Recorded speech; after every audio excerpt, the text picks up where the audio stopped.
Fala, meus amigos, estamos começando aqui mais um vídeo do canal e hoje a gente vai falar sobre o Ailton Krenak, tá? Tem um trecho muito bacana dele aqui que apareceu para mim lá no Instagram e aí eu vou trocar com vocês aqui uma fala dele sobre a questão do fim do mundo e sobre a necessidade de rever isso, e vou aproveitar para falar um pouquinho também sobre a questão da utopia e algumas outras questões que são conectadas com isso aqui, tá?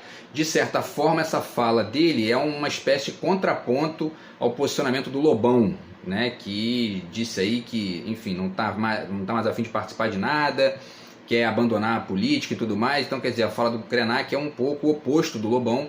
E como o meu sistema está hackeado por esse animal retardado, esse imbecil baixo nível que fica perturbando a vida dos outros com inversões, isso aqui pode ter a ver com esse bosta aí. Enfim, né, se tiver aqui eu aproveito para poder pegar esse limão e transformar numa limonada, porque é o que a gente pode fazer com uma gente baixo nível dessa, tá? Mas enfim, e aí eu continuo aturando aqui o baixo nível desse retardado, usando aqui todo tipo de nojeira para poder perturbar, encher o saco e vomitar o lixo que ele é na minha vida aqui. Não consegui me livrar desse imbecil ainda, porque ainda não tive a ajuda adequada aqui para fazer isso, tá? E aí, enquanto isso, eu vou fazendo aquilo que eles não meteram a patinha para destruir, que são os vídeos aqui do YouTube, tá? Com o baixo nível dele, com os crimes deles e com a bosta que eles ficam vomitando na vida dos outros, tá? Enfim, deixo com vocês aqui mais uma vez a dica do meu novo livro de poemas, está aqui do outro lado de cá, quem quiser entrar em contato aí, tá? O zap está na descrição do vídeo. Consegui furar o bloqueio desse bandido e da gente nojenta dele, a gente tenta conversar aqui sobre isso, tá bom? Então, enfim, é isso, pessoal. E só mais uma coisinha antes de começar o vídeo. Vou tentar fazer aqui para amanhã e para depois de amanhã vídeos falando sobre a questão do show da Madonna, tá? Tem umas questões ali interessantes que dá para pensar aí a respeito, e também sobre esse desastre ambiental que está rolando lá no Rio Grande do Sul, que também é um retrato aí de um monte de coisa que a gente já discutiu aqui, tá? Enfim, pessoal, então vamos lá. O Ailton Krenak, tá? A fala dele, eu vou deixar o link para vocês aí, tá numa página do Instagram chamada Deleuze Recombination, tá? E, enfim, o Krenak acabou de entrar para a ABL, né? Fiz aqui vídeos falando sobre isso e tal, uma conquista aí do Brasil, na verdade, e dos povos indígenas e tudo mais. Então tá aqui, tá? Esse livro aqui eu já li, A Vida Não É Útil. É um livro muito interessante, muito legal aqui do Ailton Krenak, e de certa forma reflete também algumas ideias que ele coloca nesse trecho, né, dessa palestra dele lá. E esse aqui, Ideias para Adiar o Fim do Mundo, eu comprei já, mas não li ainda. É exatamente isso, né, que ele fala, dessa coisa de adiar o fim do mundo, né? E vamos falar um pouquinho então sobre isso aqui e sobre a importância, tá, de alguns apontamentos que ele faz, ao mesmo tempo em que a gente pode também, enfim, né? Eu vou fazer aqui, vou trazer algumas leituras minhas para poder acrescentar a essas ponderações dele aqui, tá? Então vamos lá, pessoal. A fala dele é a seguinte, tá? É rápido aqui, o trecho de menos de 1 minuto, tá rapidinho, 1 minuto e pouco, eu acho, 1 minuto e 10. Ele diz: a ideia de que o mundo está acabando é uma ótima desculpa para a gente não fazer nada. E é mais fácil a gente acreditar que o mundo que nós vivemos pode acabar do que acreditar, né, que nós sejamos capazes de introduzir mudanças nesse mundo, o que é de uma cretinice escandalosa, né? Quer dizer, essa coisa de ficar achando que o mundo vai acabar, então a gente não pode mudar nada e tudo mais. Isso que ele está falando, que é uma coisa que a gente percebe de maneira muito evidente em muita gente no mundo de hoje, né? Existe um debate intelectual, um debate teórico, um debate filosófico sobre isso, e que aponta alguns detalhes, tanto no sentido de mostrar, né, as causas e as consequências disso, quanto também os disfarces, tá? Então vamos tentar falar um pouquinho sobre isso aí também.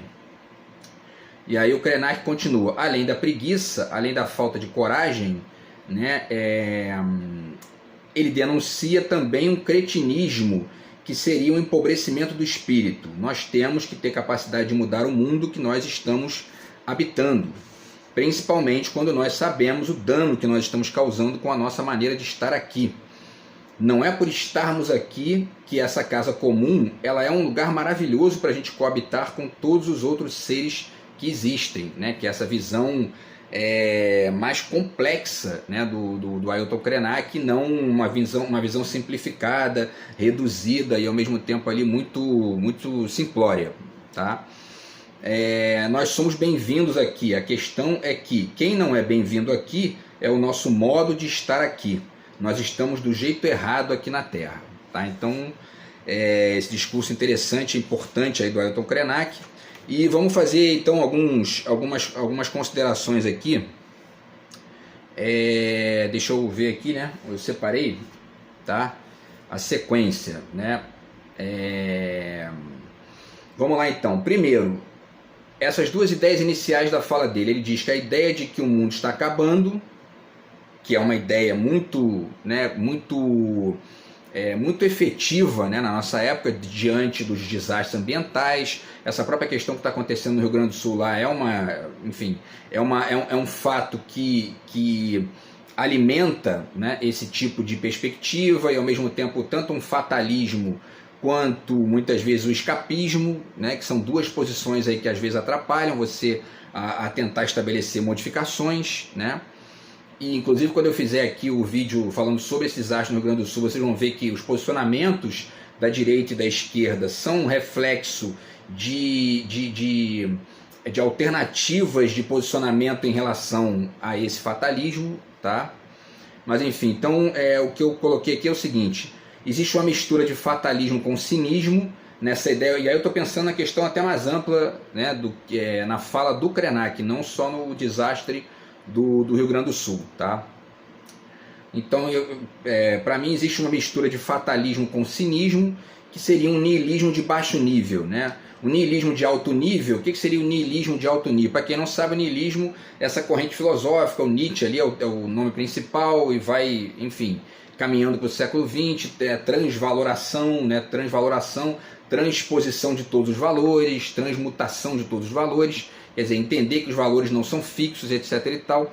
Isso acaba gerando uma perspectiva niilista. Aí tem o Cioran, que eu vou falar um pouquinho dele aí também, mas enfim, essa coisa da perda dos valores, tá? E aí tem um niilismo de alto nível, que é o que relativiza aquilo que tem que ser relativizado, que são os valores arraigados do moralismo idiota e etc. Deus está morto, essa é uma frase do Nietzsche que representa bem isso aí, né? Quer dizer, enfim, né? Transpassar essa coisa vertical, absolutista do posicionamento religioso, moralista, em todas as vertentes, né? Porque isso acaba gerando uma série de problemas aí cognitivos, enfim, de desrespeito aos outros, etc. e tal. Mas enfim, né? Já fizemos vários vídeos aqui falando sobre a questão da religião. E tem o cinismo, que é o niilismo de baixo nível. Esse niilismo de baixo nível é aquele que finge que relativizou tudo, mas que no fundo apenas substituiu o resto, todo esse resto, pela ideologia do individualismo, certo? E aí isso aí seria exatamente a razão cínica. E aí vamos lá, porque isso tem muito a ver com isso que o Krenak está falando, tá? Tá aqui o livro do Peter Sloterdijk, Crítica da Razão Cínica. Essa razão cínica é um pouco, ou bastante, né, a base que sustenta essa ideia de que o mundo acabou, o mundo vai acabar mesmo, então não vamos fazer mais projeto nenhum, dane-se o resto, tá? O negócio agora é o eu, o indivíduo só, tá?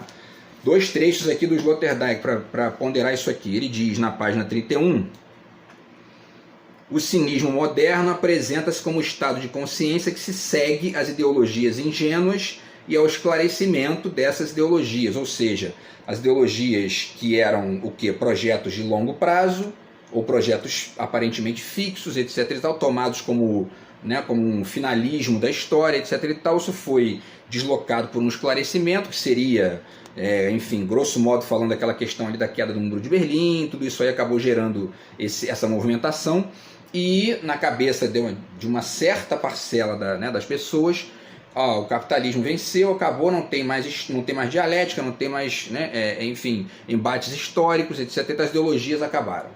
Tudo é dinheiro, tudo é grana, tudo é negócio, né? E aí, enfim, e aí a substituição disso seria o cinismo. E aí ele descreve aqui, é óbvio que eu não vou ler o livro inteiro, mas enfim, um trecho interessante dele aqui. Ele diz o seguinte, né? Há muitos postos-chave da sociedade pertencem ao cinismo difuso, em diretorias, parlamentos, conselhos, gerências, leitorados, consultórios, faculdades, chancelarias e redações. Certa amargura refinada acompanha seu agir. Eu prefiro chamar o que ele chama de amargura refinada, muitas vezes de uma ingenuidade com aparência refinada, né? Mas enfim, e aí continua, né? Pois cínicos não são bobos, não são bobos, né? Eles olham simplesmente para o nada e novamente para o nada a que tudo conduz. Entretanto, seu aparato psíquico é suficientemente elástico, guardem essa expressão, para integrar em si como fator de sobrevivência a dúvida perene acerca da própria atividade. Aí continua descrevendo aqui. Será que o aparato psíquico dos cínicos é suficientemente elástico? Eu não sei não, Eu diria o seguinte aqui, a flexibilidade, né, a elasticidade do cínico, ela é falsa, porque ele não dança de forma complexa. Ele está, na verdade, o tempo todo olhando para as coisas, ou seja, né, para aquilo que tem uma aparência para ele de ideologia fixa e ultrapassada, e vendo ali somente coisas que interessam a ele como indivíduo e usando o individualismo como referente. Então qual é a flexibilidade que isso tem? Nenhuma. O cínico não tem flexibilidade nenhuma, pelo contrário. Ele está ali o tempo todo buscando a mesma coisa, né? Enfim, então isso é um ponto, tá? E aí, essa realidade que o Krenak pondera aqui, quando ele fala, deixa eu pegar aqui as expressões que ele usou, de novo, a ideia de que o mundo está acabando e de que por isso, né, e a partir dessa perspectiva que é de muita gente do mundo de hoje, que é de ficar, né, virando as costas para isso, que se dane e tal, e não vai mudar nada mesmo e tudo mais, quer dizer, né, não dá para mudar, é isso que o Krenak pondera. Isso a gente percebe em várias teorias, já fiz aqui, tá, esse trabalho crítico aqui com vocês em vários vídeos, por exemplo, Modernidade Líquida do Zygmunt Bauman. A ideia de modernidade líquida do Zygmunt Bauman reflete exatamente essa falsa elasticidade do cínico, que é de que o mundo, enfim, vai acabar mesmo, tudo vai acabar, e etc e tal, e o importante é só curtir o momento, né? Então tá aqui, tá? Essa ideia de modernidade líquida reflete isso bem. Ele chega a dizer aqui que o Estado-nação acabou, não tem mais Estado-nação, né? E esse livro já não é agora, né? Já tem aqui mais ou menos, deixa eu ver aqui de que ano é, até do ano 2000. Já tem 24 anos esse livro, então quer dizer, né? E, enfim, e aí ele fala, né, de mundo fluido, e, enfim, aí fala da questão do consumidor, e aí de um embate do indivíduo com o cidadão, quer dizer, né, que na verdade seria vencido pelo indivíduo, né? Essa é a perspectiva aí do cinismo e dessa lógica que está bem denunciada na fala do Krenak. Essa ideia do Peter Sloterdijk de que estamos no mesmo barco, né, também é mais ou menos a mesma coisa. Agora, na verdade, a ideia do Krenak ela se aproxima dessa ideia de que nós estamos no mesmo barco, mas a partir de uma outra perspectiva, não de uma perspectiva que é pela metade, digamos, né? Ou seja, de que a Terra é o planeta de nós todos, é verdade, mas e aí? Né? É só isso? Tá todo mundo no mesmo barco mesmo? Né? Esse fim do mundo, que é na verdade o problema climático, que é a poluição, que é a estupidez decorrente do consumismo sem reflexão e etc e tal, isso afeta todo mundo da mesma maneira? Óbvio que não, né? Então essa ideia de que, e aí ele chega aqui, né, os participantes do novo jogo mundial não se definem através de pátria e solo, mas de acesso às estações ferroviárias e blá blá blá, hiperesfera conectada, né? Enfim, o próprio Krenak é um exemplo de que não é bem assim, né? Ele mesmo já deu depoimentos de que se sente um refugiado dentro da própria terra dele, né? Coisa que, enfim, quer dizer, essa tal hiperesfera conectada não chegou na maioria esmagadora das pessoas, tá? Enfim, então nós não estamos no mesmo barco, não estamos mesmo, né? Ou no máximo estamos no mesmo barco. Agora, né, tem a classe A, tem o porão lá, e se o barco, se der tilt, entendeu? O pessoal lá debaixo do porão morre primeiro e os outros de repente se salvam nos barcos, né? É o Titanic, né? Enfim, já tem provocação de baixo nível desse animal aqui, né? E aí tem o livro do Agamben também, esse livro do Agamben aqui, que fala sobre a questão dos refugiados, justamente, né, eu já ponderei também esse detalhe aqui, e ele, enfim, faz reflexões importantes, que são parte importante do mundo que a gente vive, mas se isso aqui for tomado, essas questões que ele pondera forem tomadas como, né, o olhar geral, isso empobrece e tem perspectivas melhores aqui que a gente pode usar, e eu vou tentar trazer algumas aqui, tá? O Byung-Chul Han faz uma crítica interessante dessa questão também. Ele fala aqui, né, por favor, fechar os olhos em busca de um outro tempo, tá? E ele fala, por exemplo, aqui, né, na página 29, 30, ele diz: a massa de informação que se acelera sufoca então o pensamento. Também o pensamento carece de um silêncio, é preciso poder fechar os olhos.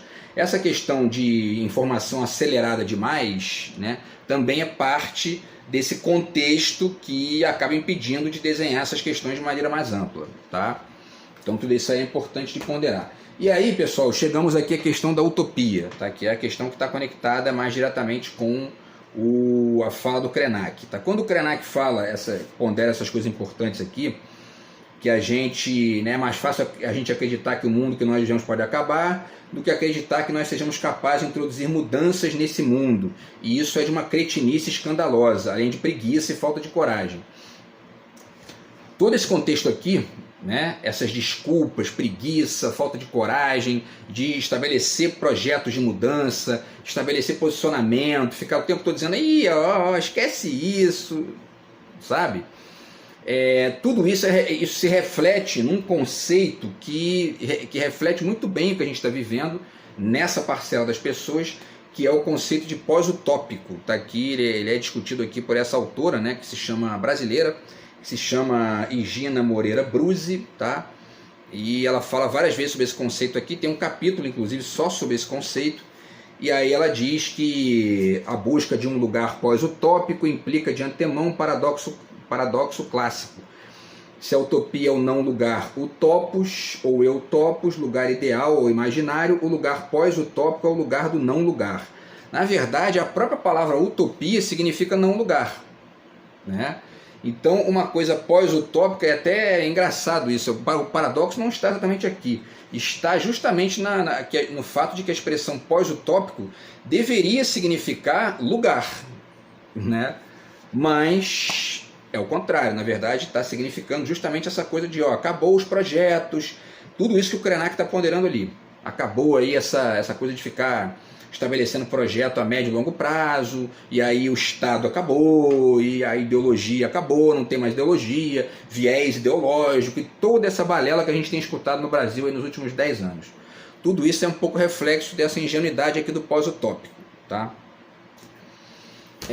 Bom, isso significa, tá, que todas as utopias são boas? Não. A gente pega, por exemplo, a utopia do Thomas More e lê, né, vale a pena ler, porque tem muita ingenuidade aqui, tem uma coisa de uniforme, negócio, tem aspectos muito toscos aqui, né? Tá? Porém, a ideia é interessante e vale a pena refletir. Por quê? Né? Deixa eu trocar com vocês algumas coisas que eu escrevi aqui, tá? Então vamos lá. E aí tudo isso também é fruto, esse contexto do pós-utópico também é fruto de uma leitura que muitas vezes se faz, uma leitura equivocada do Marx, por exemplo. Quer dizer, o que eu chamo de leitura equivocada, né? É ler o Marx como se ele fosse apenas o final do Manifesto Comunista, que sugere de fato, né, um finalismo histórico, uma coisa meio tautológica, como o comunismo como fim da história. Agora, se você pega ali elementos do meio, né, do próprio manifesto e de outras obras do Marx, você entende que existe uma série de coisas ali que se enquadram em um monte de coisa que está acontecendo no mundo atual, né, e que precisam ser ponderadas por quem tem interesse em entender as coisas e refletir de maneira mais ampla, tá? Então, quer dizer, a saída para a conclusão de que não há mais projetos definitivos é acabar com a ideia de projetos a médio e longo prazo e funcionar somente no imediato, no agora. A saída é essa, né? É essa saída que sugerem esses pós-utópicos, né? Claro que não. A saída pode ser passar a entender a utopia, ou seja, o não lugar fixo, não mais como uma linha de chegada, e sim como um horizonte, tá? E aí eu pego aqui esse livro muito bacana que eu li, já tem bastante tempo aí, mas que eu estou o tempo todo consultando aqui, que chama-se Poética e Filosofia da Paisagem, do Michel Collot, tá? E eu acho, inclusive, que o Krenak gostaria muito de ler esse livro, quer dizer, ele ia achar bem legal, provavelmente, porque essa noção de paisagem tem muito a ver com, né, com essa coisa da natureza e também com uma tentativa de ampliar aí os horizontes, ampliar a perspectiva sobre essa visão, tá? De como que a gente se conecta com o ambiente, né, e tudo mais. Tá? Então, para resumir rapidamente, ele sugere que o conceito de paisagem não pode ser algo que é apreendido por um olhar fixo que está fora dela, né, a paisagem. Mas sim, esse próprio conceito de paisagem tem que dar conta tanto da imagem, ou enfim, do ambiente, quanto do olho que observa e da pessoa que se conecta com aquilo ali. Então, quer dizer, algumas pessoas chamam essa perspectiva de holística, ou enfim, híbrida, mas o fato é que ela é uma perspectiva complexa, né? E aí ele tem duas expressões dele que ele usa que são muito legais, uma na página 103, tá? Que ele diz que, cadê aqui, deixa eu ver, que ele fala da paisagem justamente, né? A paisagem apresenta um caso exemplar dessa aliança necessária entre interior e exterior, certo? Quer dizer, já é uma perspectiva nova aí sobre o que é a paisagem, não é um olhar que vê de fora, isolado e que fixa a coisa e tudo mais, tá? E o horizonte, ele diz aqui na página 105, ele diz, né? Deixa eu ver aqui, essa abertura para o possível e para o infinito encontra no horizonte um de seus motivos, ou uma de suas metáforas privilegiadas. No limite do visível e do invisível, o horizonte representa uma sorte de área transicional entre o objetivo e o subjetivo, o atual e o virtual, certo? Então, a substituição bacana, para a gente chegar aqui no ponto-chave do vídeo, é que o horizonte ele é um aqui e um lá, né? Ele tá, ou seja, o lugar e o estrangeiro, ou seja, o nacional e o cosmopolita, é o que eu tenho ponderado aqui, né?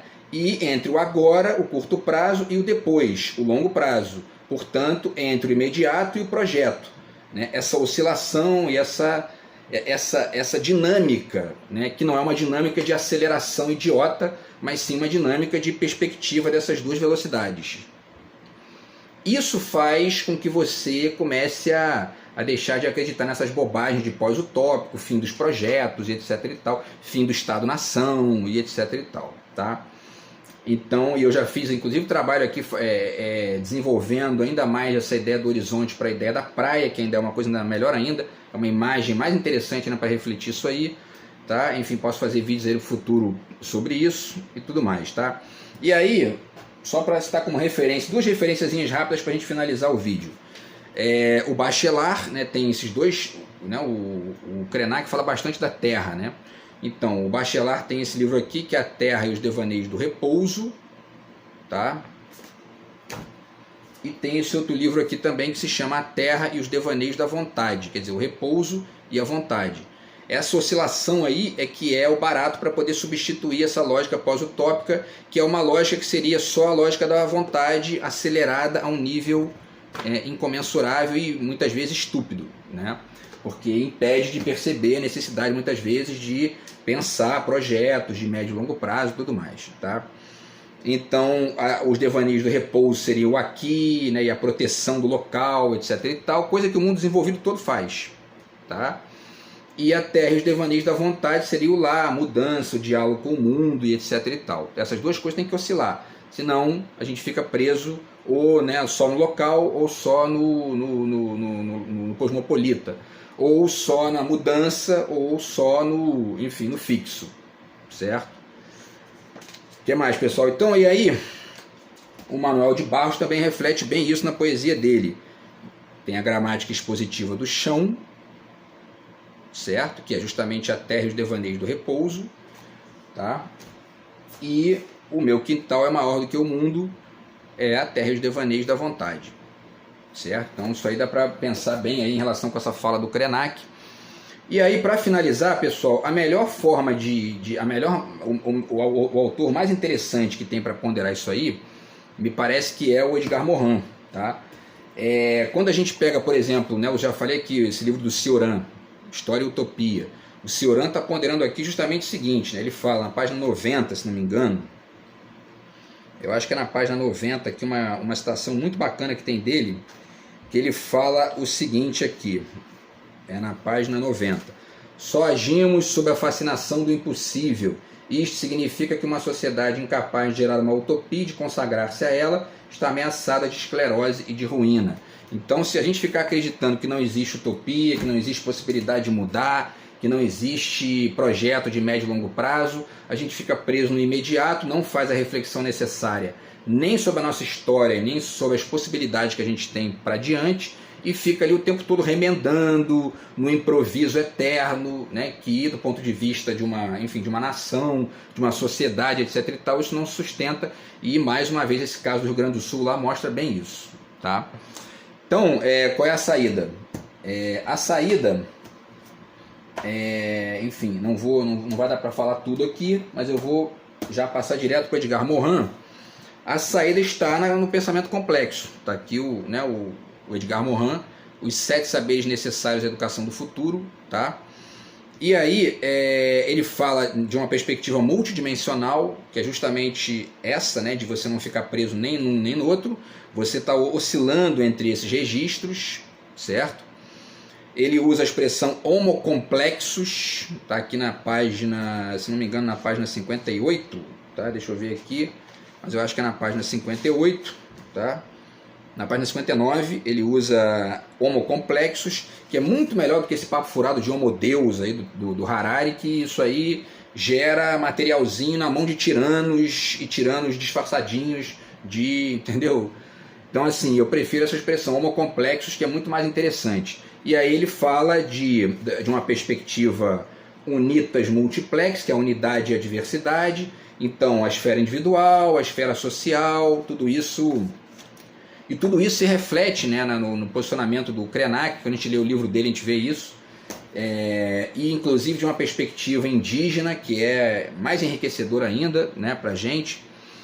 E aí, quer dizer, ele fala também aqui, tá, o Edgar Morin, tá aqui, ó, a cabeça bem feita, do individual e do social, que é o complexo, e fala também da inteligência cega, que seria justamente a simplificação.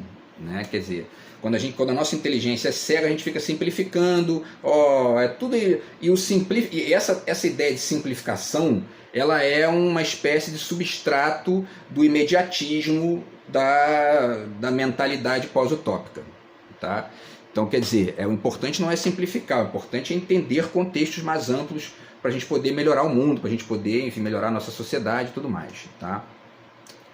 E aí, por último, pessoal, fico aqui em 2 exemplos, tá? Deixo aqui mais 2 dicas do Morin, que ele fala sobre isso, Ciência com Consciência e o Introdução ao Pensamento Complexo. Todas essas obras dialogam com o que o Krenak está falando, tá? E para finalizar, tá? 3 exemplos rápidos aqui. Os embates que aconteceram entre o Ciro Gomes e a Marina Silva, que mostram o quanto essa coisa é complexa, quer dizer, né, enfim, o Belo Monte, por exemplo, né, que é uma usina e tudo mais, vai gerar emprego, vai gerar energia de qualidade, vai gerar crescimento do Brasil, mas gera também poluição ambiental. Então tudo isso é uma coisa que tem que ser, uma situação que tem que ser avaliada no nível da complexidade. Quando o Lobão fala sobre o Luan Santana também, né, isso aí depois eu vou até fazer mais um vídeo sobre isso, que não vai dar tempo de refletir aqui. Mas parte da crítica que é feita aos simplismos do pop está na perda do local e na perda do rigor disfarçadas de hibridismo globalizado e mercadológico. Tá? Isso também me parece que tem um pouco aí de conexão, tá? Essa questão que eu posso fazer outro vídeo aqui desenvolvendo isso melhor. E, por último, a última dica tem a ver com uma fala quer dizer, o último exemplo, né, disso aí, tem a ver com uma fala do Ricardo Aleixo, também fiz vídeo aqui sobre isso, quando ele faz uma crítica aos neo-identitários que estariam transformando a literatura em um divã público, para chorar algumas conexões algumas coisas que ele disse lá com outras que eu acrescentei, e para poder choramingar os próprios traumas, e aí isso perde o geral, perde o global, perde o múltiplo, e você fica preso num foco, né, enfim, restrito da produção.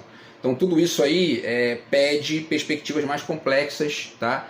E ao mesmo tempo utópicas no sentido amplo do termo, no sentido complexo do termo, que é muito mais do que os reducionismos antigos e os reducionismos atuais disfarçados de, enfim, né, de uma visão globalizada, cosmopolita, etc e tal.